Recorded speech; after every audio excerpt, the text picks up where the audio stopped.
When I was about 8 years old and was running around in the woods playing, I asked one day my father for an axe.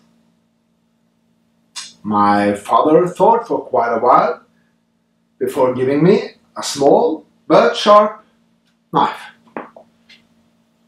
2 days later I cut myself. Not too bad, but I still bear the scar on my left thumb some 45 years later. So, what was my father thinking? Well, he had never heard of risk analysis or taken any classes in risk standards. But still, he intuitively made a deliberate risk analysis based on his own experience from using both knife and axes for decades and from knowing friends, parents, neighbors who have used the same tools. And he came to a fair conclusion. So, how did he do these risk analysis? Well, my father knew that the probability of getting hurt on a knife is high, which I proved 2 days later. So why then did he give me a knife? Well, when my father was just a kid himself, he grew up in a village, and next door there was 2 kids about his same age. Now, one day, these 2 brothers were playing around with an axe. And, well, some stories do not get funny even after a long time. And the smallest boy lost several fingers that day. So, my father knew that an axe can probably do bigger injuries than a knife. He intuitively understood what I study standards to understand, that the risk is both the severity of an injury and also the probability for it to happen. And this is exactly how we are making risk assessments today. What are the inherent risks of the product? Like in this case, an axe with a sharp blade.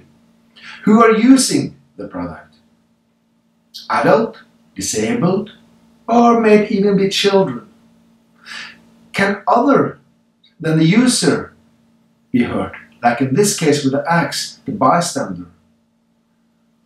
Where are the products being used? Indoor, outdoor, workshop, in the woods? And are there any statistics from injuries from this product? What situations may occur and what are the risks involved? Likelihood and potential injury. When my father did this calculation and evaluation, leading to me getting a knife and cutting myself, he used only common sense.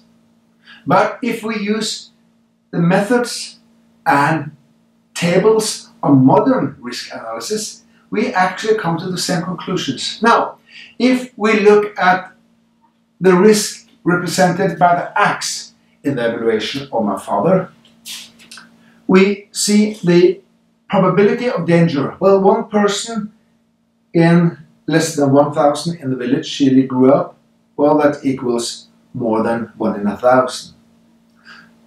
How about the severity? Well, losing a limb like a finger is considered to be severity 3. And if we are looking at the table, we see the risk is serious.